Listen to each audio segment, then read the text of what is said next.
بسم الله الرحمن الرحيم اللهم صل على محمد وآل محمد.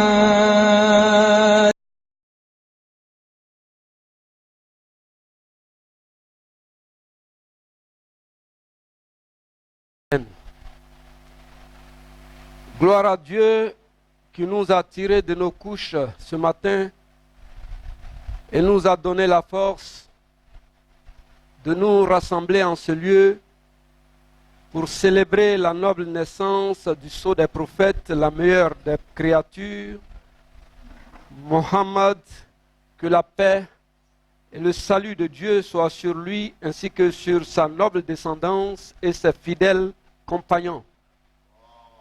Masalli wa sallim wa ala Muhammad wa ali Muhammad.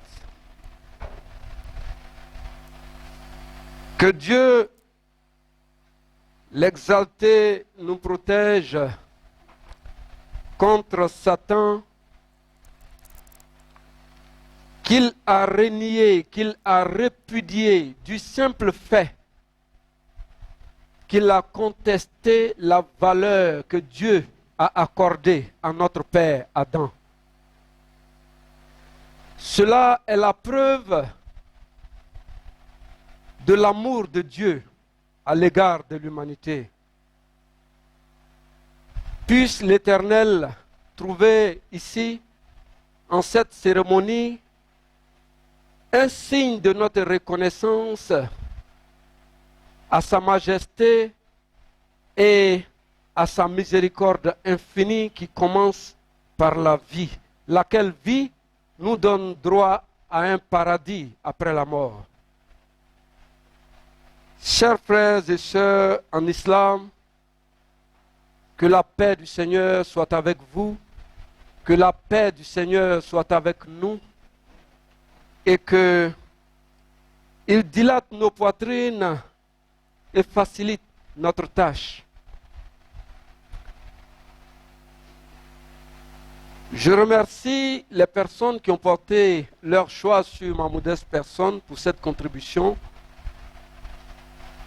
Et je vais également dire que j'accepte cet honneur avec beaucoup de fierté et beaucoup de reconnaissance. Qu'Allah me facilite mon action et vous facilite la vôtre également. Je vais intervenir ce jour sur un thème que j'ai formulé comme suit. Mahomet, l'impact de son message et la portée spirituelle de la célébration du Mawlud. Dans ma démarche, je vais dans un premier temps présenter le prophète Mahomet, son peuple et son message, mais de façon très brève, puisque les intervenants qui m'ont précédé à la tribune ont vraiment fait beaucoup de recherches et ils ont donné beaucoup d'informations. Nous n'allons pas perdre le temps à répéter ce qui a été déjà dit. Dans une deuxième partie, nous allons voir Mahomet d'un point de vue historique. Qu'est-ce que l'histoire retient de l'homme? Et en troisième position, nous allons essayer, n'est-ce pas, de porter un regard beaucoup plus spirituel sur la célébration du Mawlid. Sans transition aucune, nous allons présenter l'homme. Mahomet a vécu parmi les Arabes, son peuple, pendant 40 ans. De sa naissance à la prophétie, il a vécu 40 ans. Avec des traits de caractère que tout le monde lui a reconnus, alors même qu'il n'était pas encore prophète. Au nombre desquels nous pouvons citer sa droiture, sa piété, son honnêteté, son amour pour la vérité, sa grande humilité. À cela, l'histoire rapporte que à certains moments de l'année, il se retirait sur la montagne Hira dans une grotte pour méditer à l'écart de tout le monde.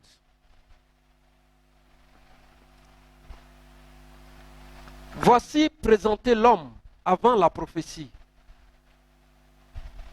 Mais son peuple, quant à lui, quels étaient ses traits de caractère? Ses contemporains arabes étaient négligés par tous, délaissés comme barbares, aux mœurs barbares, idolâtres, en guerre tribale permanente, portés sur le vin, le jeu, le sacrifice humain, l'adultère, et j'en passe. Tout ce que vous pouvez imaginer comme vice, le peuple arabe en était l'extrême. Ainsi, ces fils d'Ismaël avaient atteint un état de déchéance morale à tel point que personne ne leur portait aucun espoir. Eux non plus n'avaient aucun espoir, parce qu'à cette époque, certains peuples qui vivaient parmi eux s'étaient installés dans l'Arabie dans l'attente d'un Messie. Mais les Arabes eux-mêmes n'attendaient pas de Messie.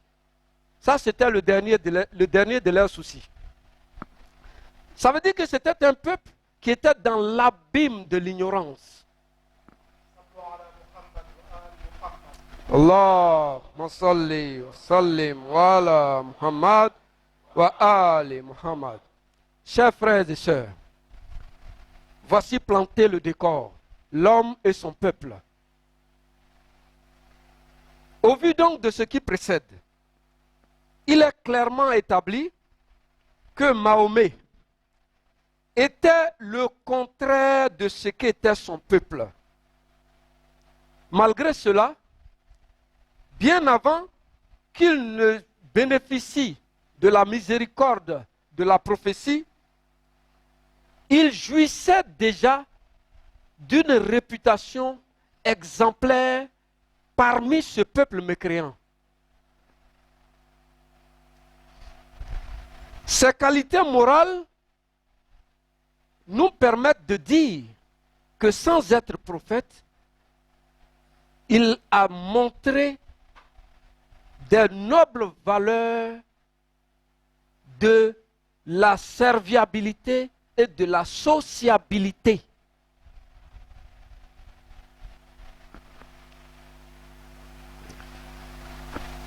Maintenant, son message.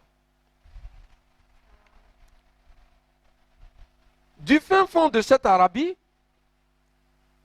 oublié par l'histoire d'ailleurs, un événement allait bouleverser l'ordre des choses.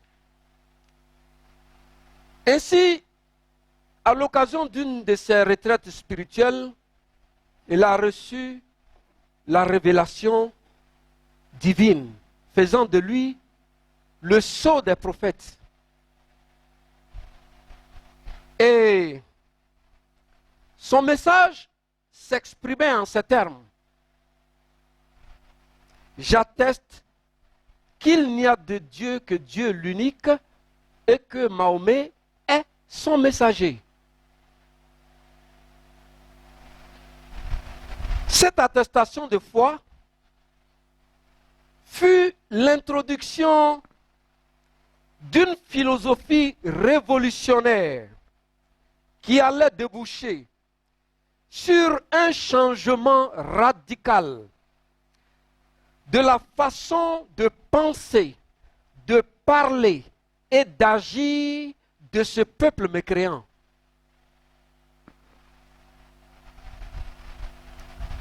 Ce peuple pauvre et divisé allait retrouver l'unité, la fraternité et la prospérité par la naissance d'une république islamique exemplaire où la justice sociale répondait aux normes islamiques. À cette époque, l'Arabie était entourée par des États majoritairement chrétiens. Cela, on en parle très peu. L'Abyssinie, le Yémen, la Libye, l'Irak, la Syrie, l'Égypte, le Soudan, tous ces États étaient majoritairement peuplés par des chrétiens. Ainsi, malgré l'énorme disproportion des forces, le prophète Mahomet, que la paix soit sur lui et sur sa noble descendance, a réussi à convertir les peuples de tous ces pays à l'islam. Allahumma salli wa sallim wa ala Muhammad wa ali Muhammad. Tout en gardant à l'esprit que la force permet de faire des conquêtes, mais pas de conversion. Ce qui veut dire que l'action de l'homme s'est faite avec l'intelligence et non la force des armes. Parce que s'il avait utilisé la force, il aurait réussi à faire des conquêtes, mais pas de conversion. Cela nous mène droit à notre deuxième point, qui est ce que retient l'histoire de l'impact de l'action de cette personnalité exceptionnelle. Chers frères et sœurs, mes prédécesseurs ont décrit l'homme. Moi, je ne vais pas faire référence aux propos des musulmans, parce que un musulman ne peut que bien parler de son prophète. C'est tellement évident. Donc nous allons nous référer aux propos de quelques historiens, écrivains, voire missionnaires chrétiens. Sur la liste, le premier c'est George Bernard Shaw dans The Genuine Islam. Il dit, et je cite, « Je l'ai étudié, le merveilleux homme, et à mon avis, loin d'être un antéchrist, il mérite le titre de sauveur de l'humanité. » Allahumma salli wa sallim wa ala Muhammad wa ali Muhammad.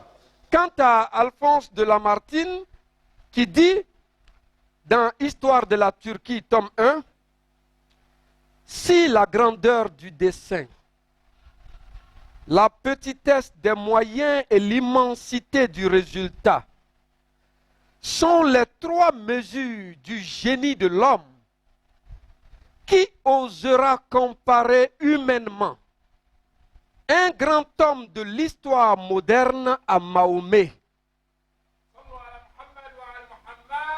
Allahumma salli wa sallim wa ala Muhammad wa ali Muhammad.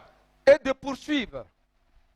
Un philosophe, orateur, apôtre, législateur, guerrier, conquérant d'idées, restaurateur de dogmes rationnels, d'un culte sans image, fondateur de 20 empires terrestres et d'un empire spirituel.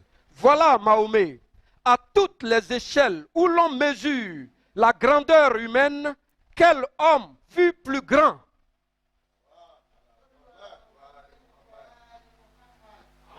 Allahumma salli wa sallim wa ala Muhammad wa ali Muhammad. Quant au révérend Bosworth Smith, dans son livre Muhammad and Mohammedanism, il dit, et je le cite, sans armée, sans garde du corps, sans palais, sans revenu. Si un homme avait le droit de dire qu'il régnait de par le droit divin, c'était bien Mohammed, car il détenait tous les pouvoirs sans ses instruments ni son soutien. Allahumma salli wa sallim wa ala Muhammad wa ali Muhammad. Au vu, chers frères et sœurs, de ces propos, venant de personnalités éminentes n'ayant aucun intérêt quelconque à tenir ces propos-là,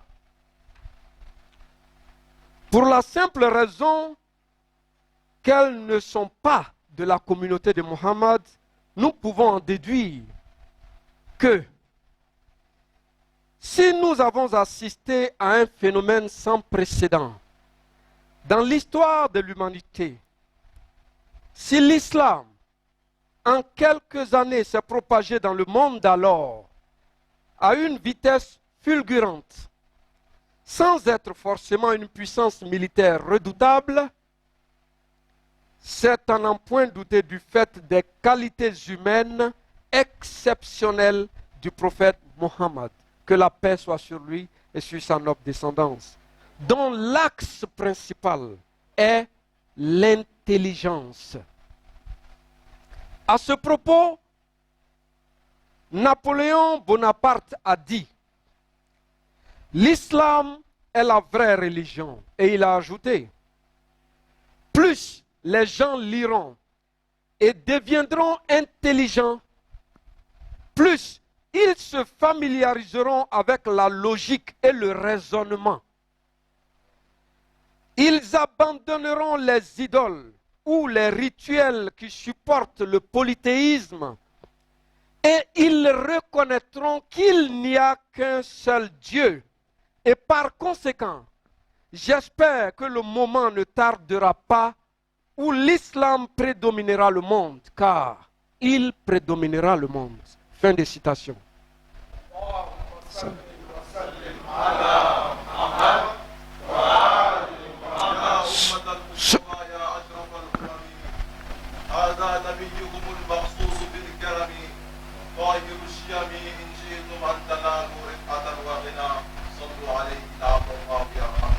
Allahumma salli wa sallim wa ala Muhammad wa ali Muhammad. C'est dans les correspondances de Napoléon Ier, tome 5, page 518, que vous avez ces informations. Chers frères et sœurs, ces propos nous interpellent. Et cela de quelque courant islamique que nous soyons, car l'islam est présenté par l'histoire comme le symbole le plus parfait du monothéisme pur, enseigné d'ailleurs par tous les prophètes de Dieu, mais parachevé par l'action de Mohammed, que la paix soit sur lui et sur sa noble descendance. Sa signification authentique, son esprit, sa raison d'être et sa qualité spirituelle de base reposent de façon pratique sur un programme social, politique et économique et une philosophie universelle qui offre à l'homme et à la société la possibilité de vivre en parfaite harmonie avec le vaste univers qui l'entoure et d'en tirer le meilleur profit.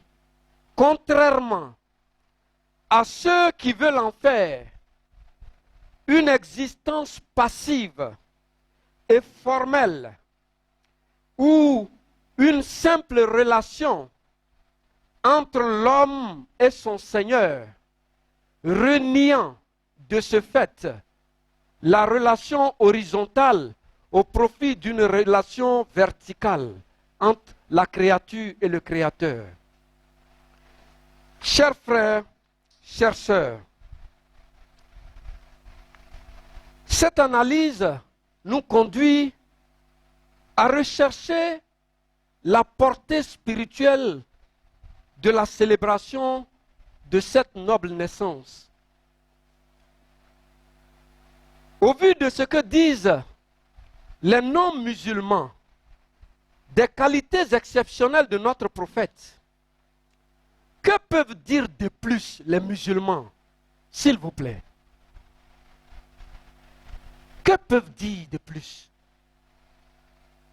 Si nous célébrons le Maoulid pour répéter ce que tout le monde sait déjà,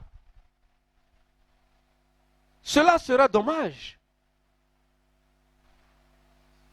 Faisons plutôt de la célébration du Maoulid le temps du bilan de notre vie de musulmans,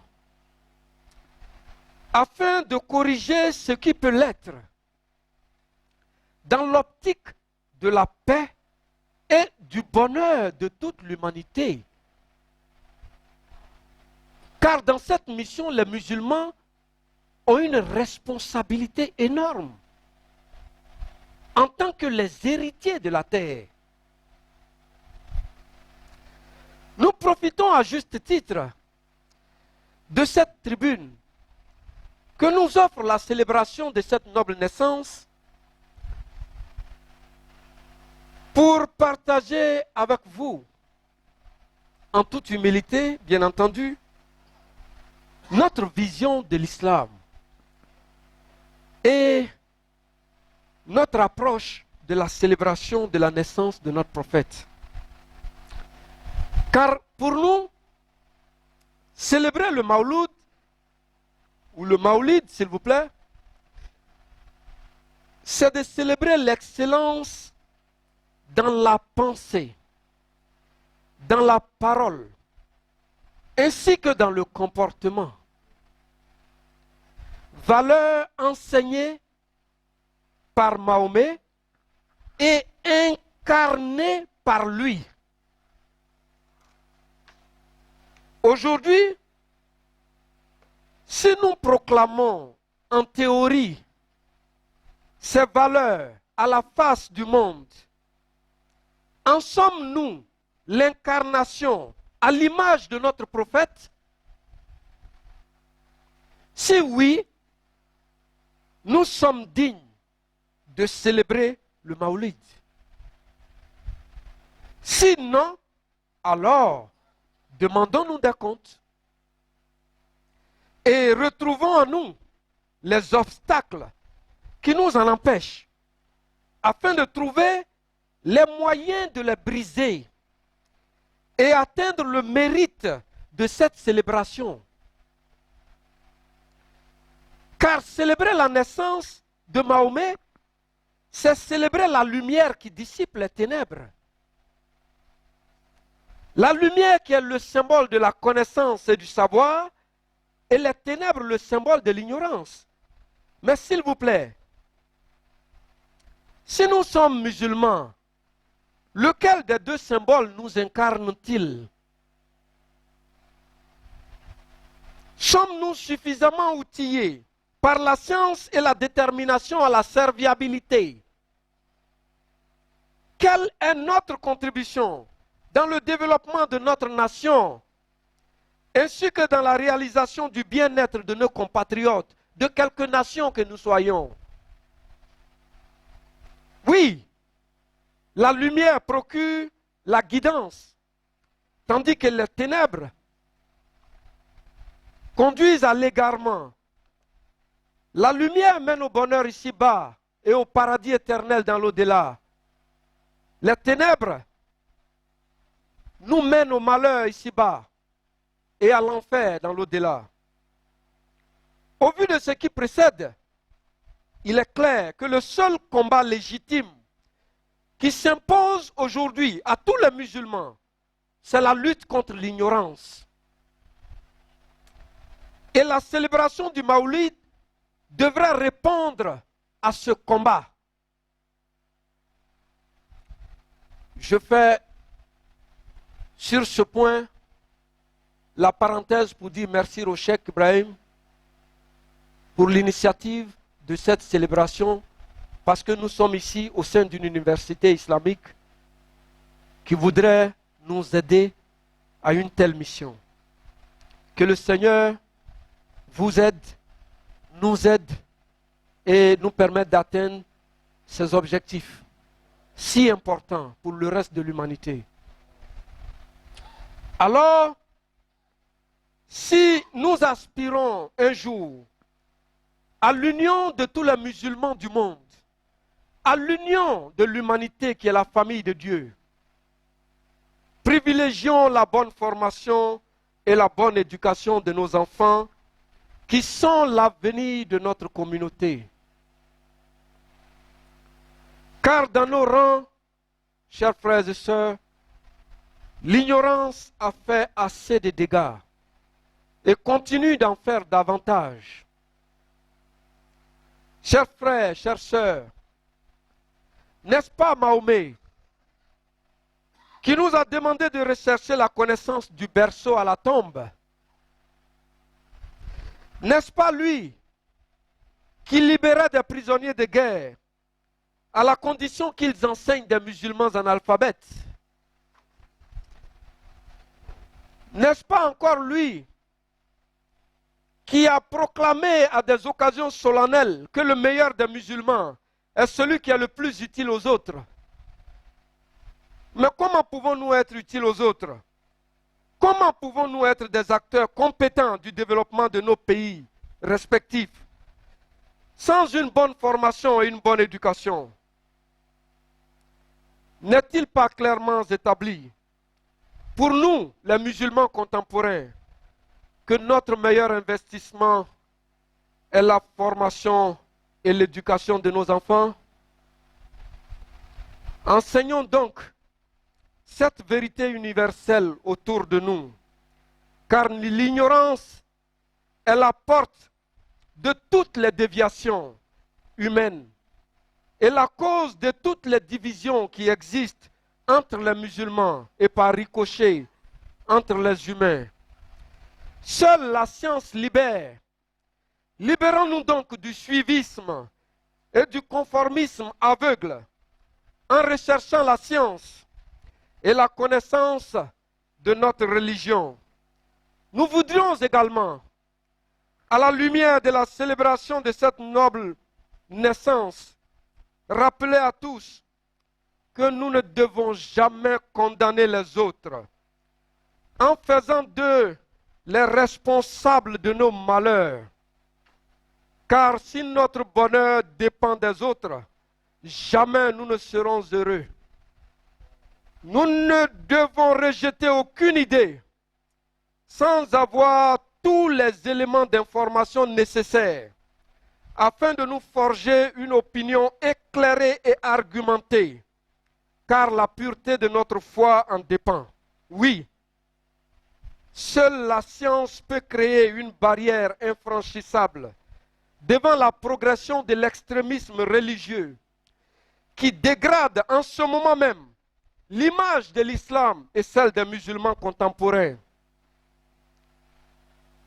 Chers frères et sœurs, cet appel nous conduit droit au terme de notre intervention pour vous dire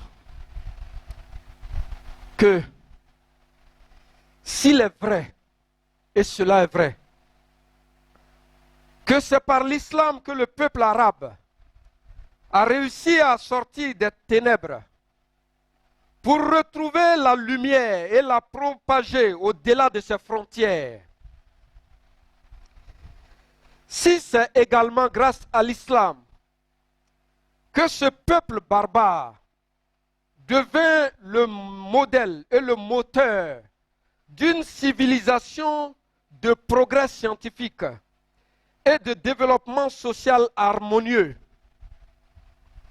Enfin, si c'est grâce à l'islam que ce peuple est passé de l'extrême faiblesse à l'extrême puissance,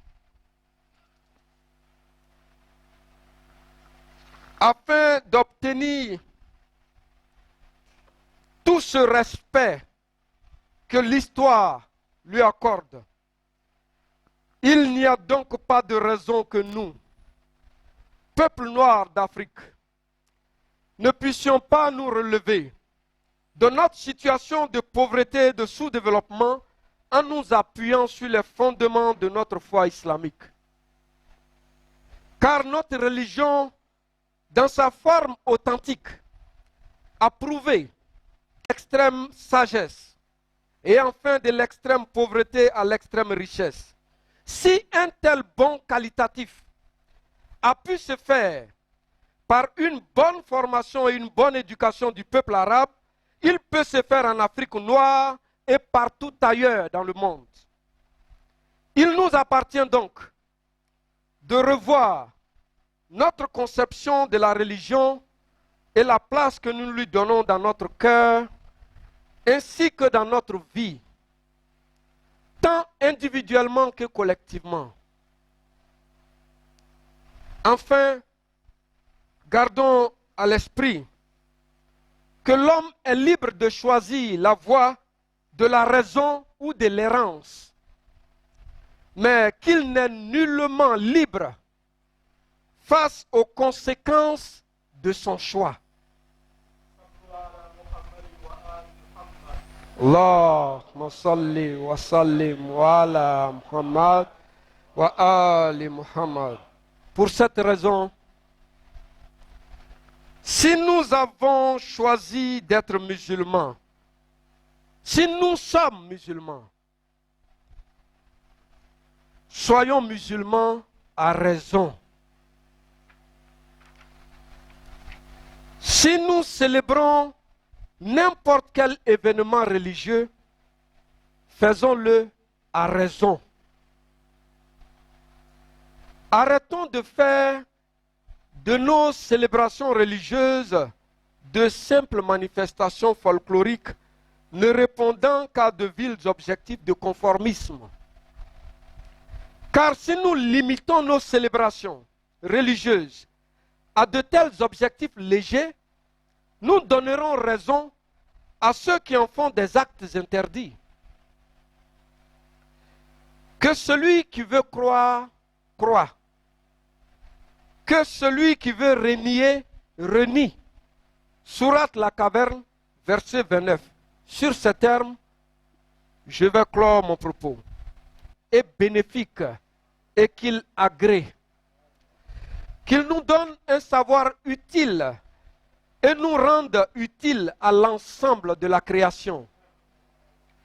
Qu'il inonde nos cœurs et nos âmes d'une paix que seul l'amour pour sa majesté procure.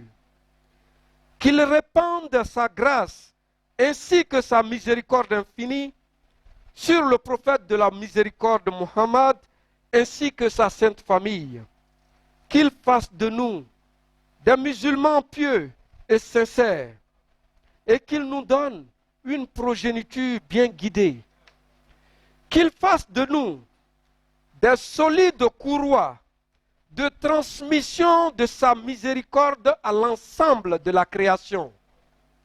Qu'il parachève par nos actions l'unité de l'ensemble de la communauté du prophète Muhammad et de l'unité de toute l'humanité dans son entièreté.